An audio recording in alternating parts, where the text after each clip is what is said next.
Hey everybody, Matt with homeownerpal.com. Today we're going to be doing something that I'm sure a lot of people are dealing with nowadays, 2026.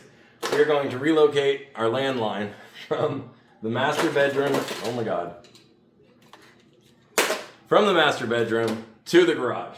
So basically what I'm going to do is I got this 100-foot cord, this old phone jack cord from Amazon, and I'm going to drill down, I'm going to go up into the attic, I'm going to drill down into my master bedroom, and then we're going to run the wire down the wall, put a little cut-in box, run it up through the attic, drop it down into the garage, drill a hole down the garage wall, and then we're going to get inside the walls. I'm going to show you guys exactly how to do it. The same kind of concept would work if you're trying to add receptacles, add switches, stuff like that. So it's a good little process to learn.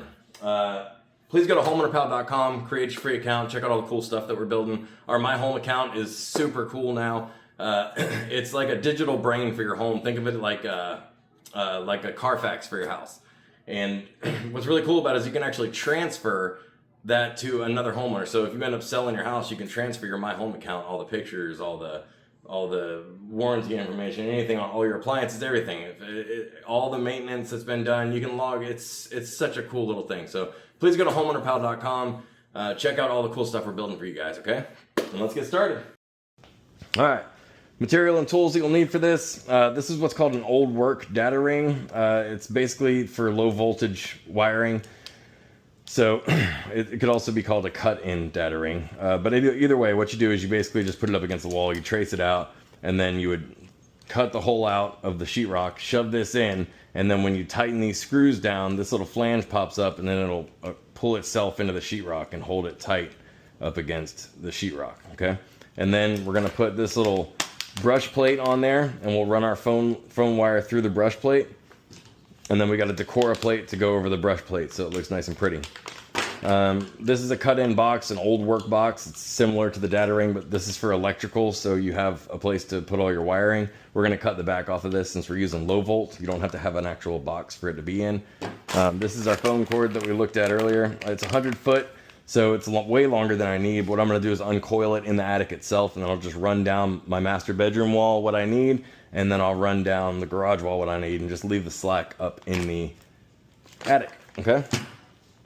We're going to need drill bits because there's two top plates most likely.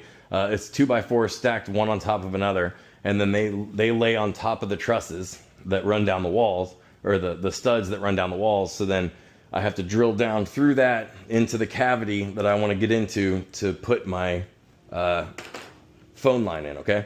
This is a fish stick. It's an electrical and low voltage tool that we use to run wires down walls, and it glows in the dark. So what we'll do is we'll go up there, we'll drill a hole, we'll tape our phone cord onto the end of this and drop it down into the wall cavity. Then we'll go down and cut our hole, and then we should see this glowing inside the wall. And then we'll just fish it out of the wall and be good to go. Tools that we're gonna need: multi-tool. When I'm cutting into walls, if I don't know what's behind them, I usually don't want to use one of these unless I can cut it very, very, very gently. Usually I'll use a hand saw, so just in case I have a sheetrock saw. I'm gonna need your impact driver, and then a ratcheting 11-in-1 just in case, okay? And then of course your drill bits, all right? If you guys need, all of these tools are available on our website, homeownerpal.com.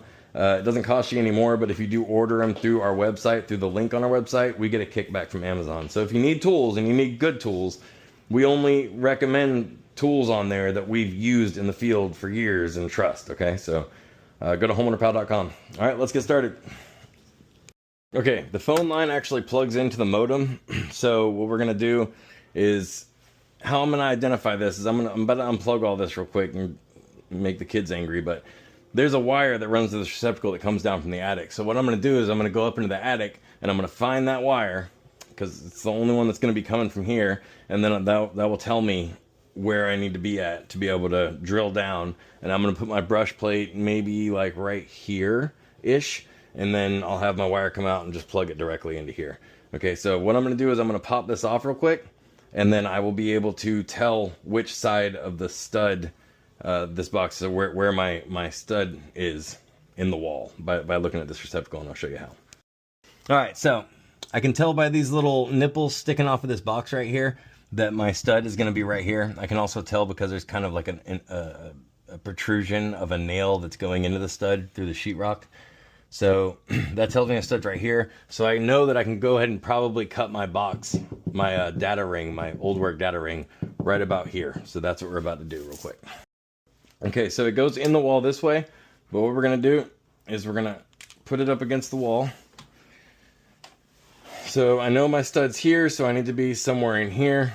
Hopefully there's no insulation in this wall. It wouldn't make any sense for there to be since the kitchen's on the other side, but you want to try and get it as level as you can, but you can always adjust after the fact. We're going to mark inside that little hole right there. Mark inside that little hole right there. Hopefully this actually makes a mark on the sheetrock. I don't know that it will. We'll find out. And then I'm going to trace the inside of this box, or this ring. All right, there we go. This will make a mess, by the way. So you want to have a shop vac, or I don't know. It's good to have like somebody holding a shop vac whilst you're doing this, but I don't have that, so I'm just gonna go ahead and cut it.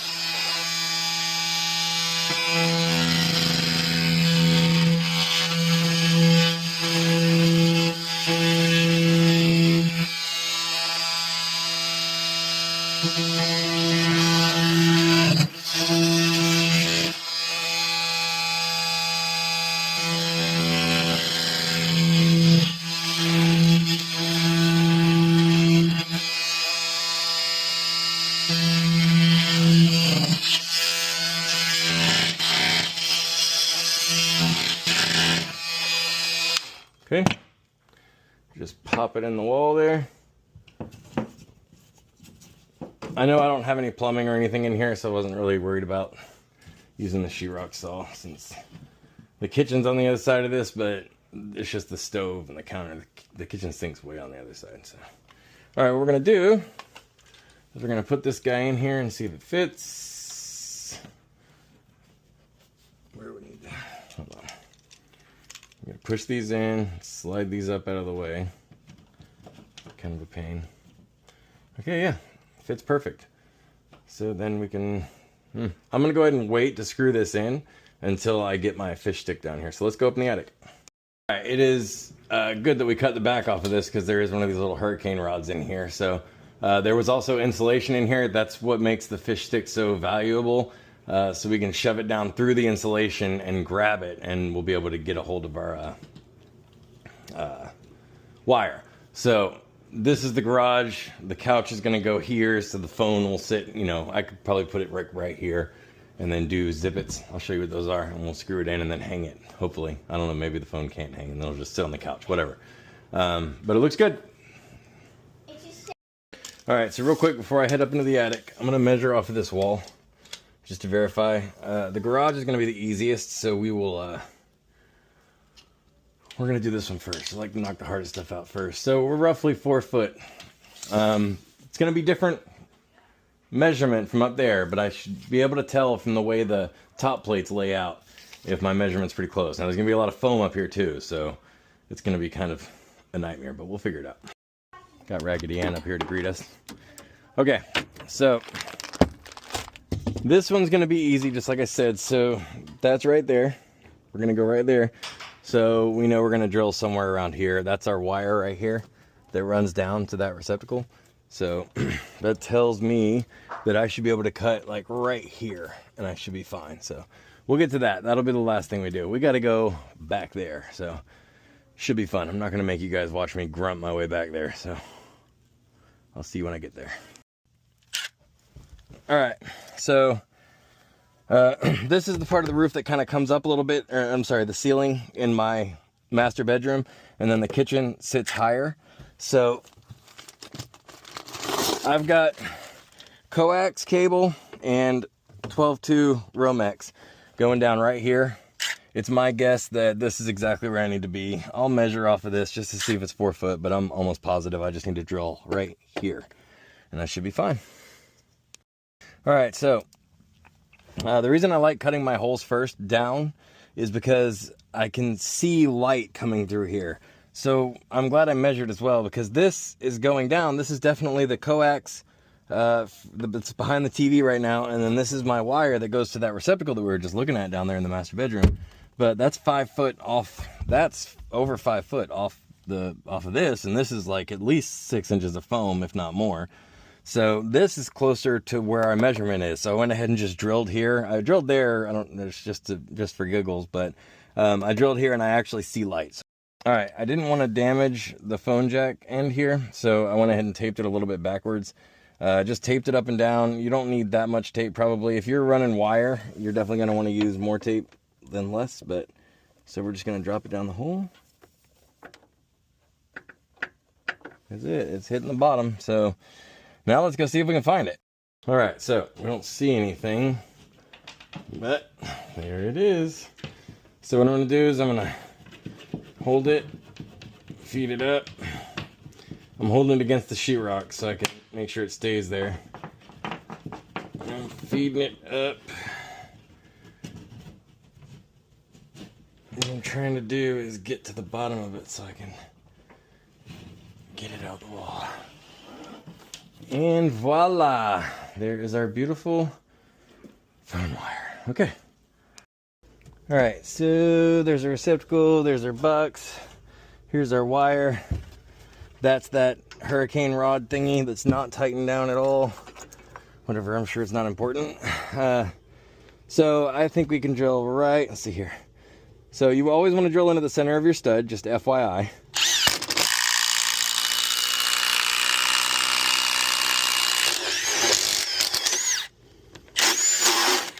Alright, so we are going to have insulation in here, so seeing the light from that isn't going to be really possible. Alright, so I left the tape over there, but I don't care, so it can just stay there for now.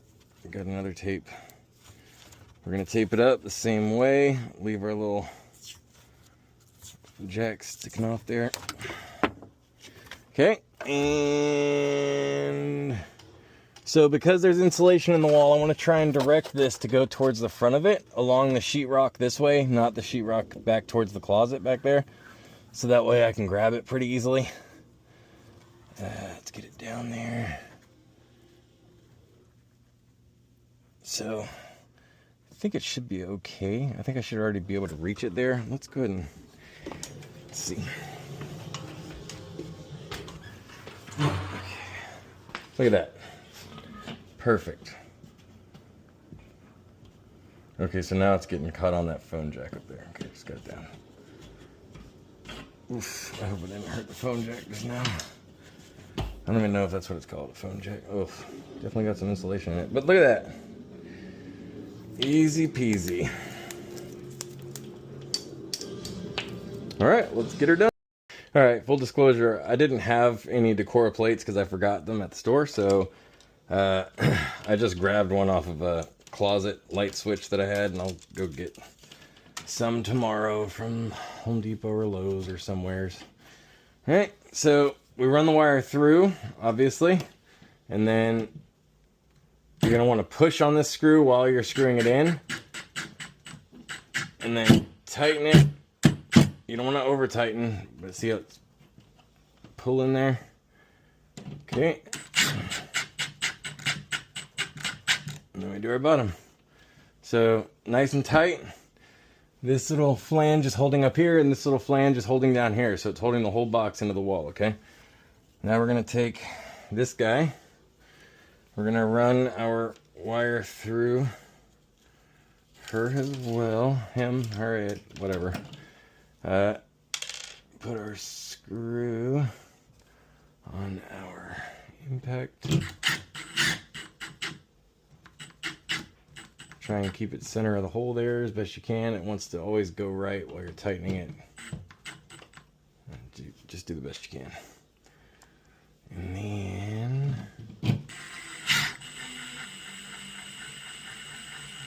we'll get this one in. Run it through our plate. And then I'll screw that on when I get my screwdriver, and we'll go work on the garage. Get down. Here. Come here. Nope. No, ma'am. No attic for you. You're okay. Okay. Old work boxes like this, to keep the plate flush, receptacles and switches and things, you'll want to take these little ears off of whatever you have. So that's why there's that little grooved line there. It makes it easier to take off just in case you're adding it into an old work or a cut-in box. All right, so it comes out here, plugged in here. I didn't remove the ears off of this one, so it sticks off a little bit. I'll fix that later. I'm not too concerned with it now. All right, let's get the phone. Voila, we have this. We got a little excess wire here. That's fine. We can shove that in there. I have little white zip ties that I'm going to get. I'm going to zip tie this up, tuck it under the phone. But dial tone. Remember that sound? All right, good to go. All right, I hope that was helpful for somebody.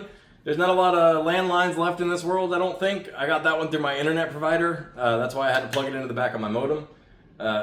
Either way, it's a good lesson for running wires throughout your attic. You know, you just find the top plate, drill through the center. It's pretty simple. If you guys are thinking about doing something like this, feel free to give us a call on the hotline, 423-HOPLINE, or 423-467-5463. We don't mind walking you through some things, giving you some advice. Please go to homeownerpal.com. Check out all the cool stuff we're building. Like I said, our My Home feature is super cool. So go check it out, please. Thank you so much.